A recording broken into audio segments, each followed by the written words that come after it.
A bar near me found a hilarious loophole to get around noise complaints and keep hosting live music.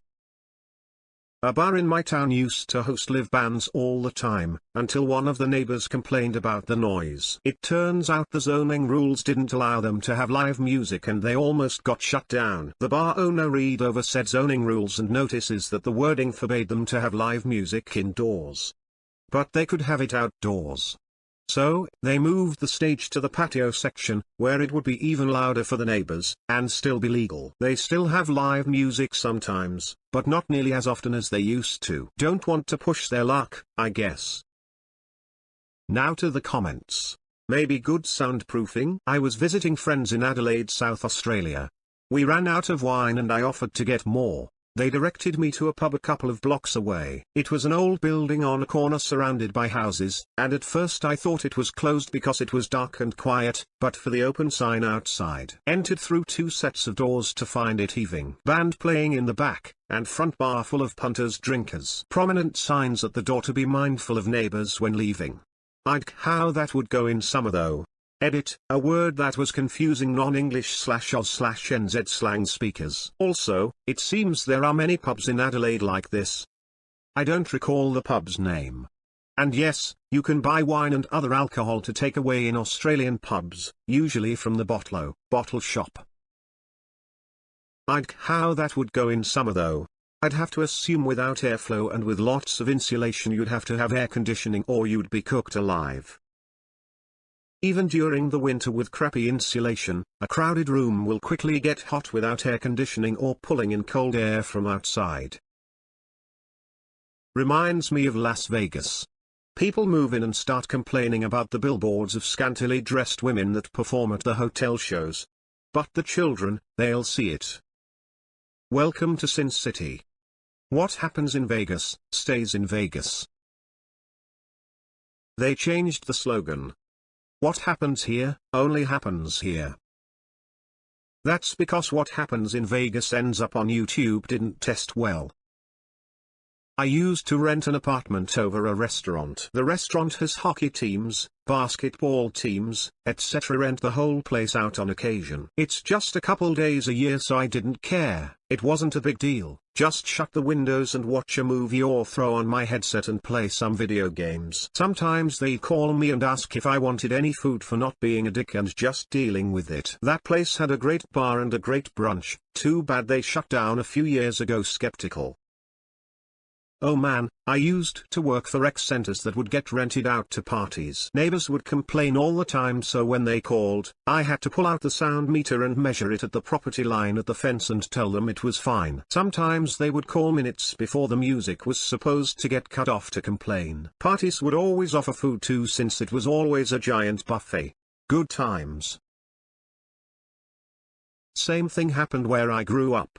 Developers built neighborhoods around a large 5-generation farm in Idaho. In August, when the days are triple digits you harvest at night, the jackwagon neighbors tried to get lawyers to tell the family what, how, and when they could farm. I never understood why they didn't turn their lawyers against the developers and the city/county officials that caused the situation. Sounds like a real asshole. They will change the rules and shut him down anyway. Funnily enough, the opposite thing happened to my parents at their restaurant. They weren't allowed to have music inside for a bat mitzvah, so they had speakers at the window aiming inside. I don't know the reasoning for the rule, but they still had to watch the decibels the whole time. The not pushing their luck thing is likely because of the same ordinance. There is likely a decibel limit at all times and a less stringent limit past a certain hour. My bet is they moved it outside but also had to contend with the curfew and as a result have trouble booking bands or as many bands because of the earlier limit for noise. See a Sun Sentinel 2013 story about bars/businesses conflicting with noise ordinances in Delray Beach if you want a citable example for comparison. Any place that has a smaller town nightlife will have a dynamic of conflict between ordinances and business.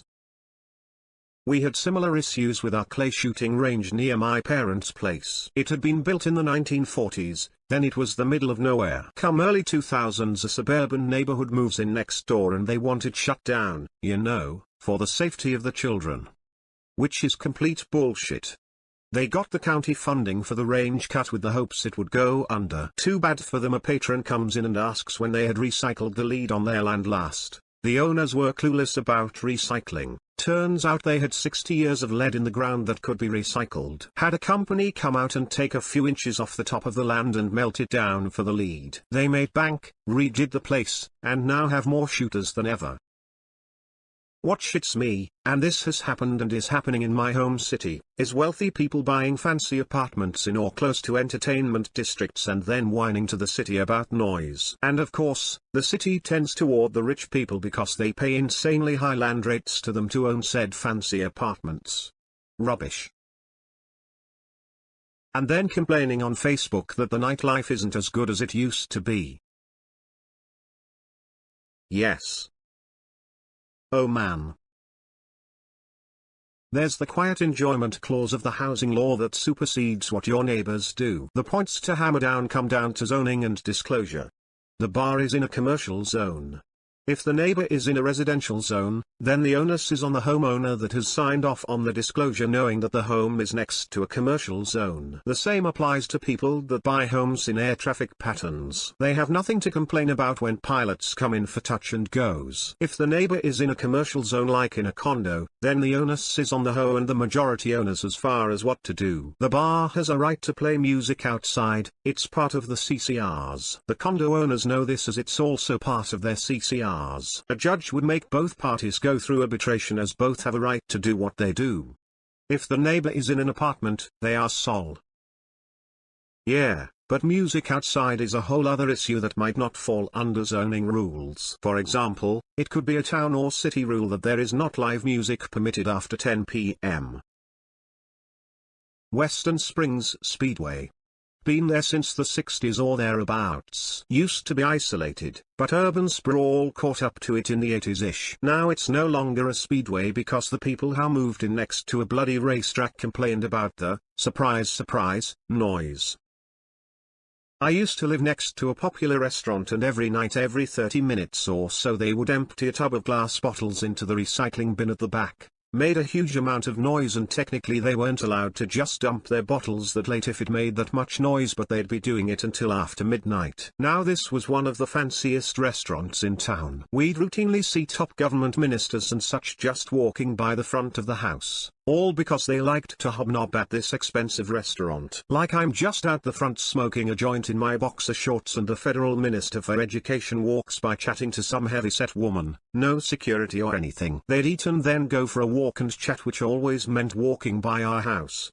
Anyway, I have no revenge story. What can you do? Busboys will never bother pouring the bottles more gently. They just don't care. Reminds me of a venue I was involved with 15 or so years ago. Vicar who lived 2 or 3 doors up from the venue complained to the police every weekend about the noise in his home from us. We spoke to him and did all we could to reduce the problem for him. Bass was traveling through bedrock, so we isolated the subs from the building, made a reasonable limit on the system, but still he complained. We had staff quarters above the venue, he had a church right across the road. Every Friday and Saturday he'd make a complaint about us, every Sunday our staff would complain about him. It didn't take long before the police politely asked both parties to stand down. The council found us to be within legal noise limits, agreed that bells at 10 a.m. was not pleasant for staff who had been working till 3 a.m. and drinking 6 a.m. but couldn't do anything about a church.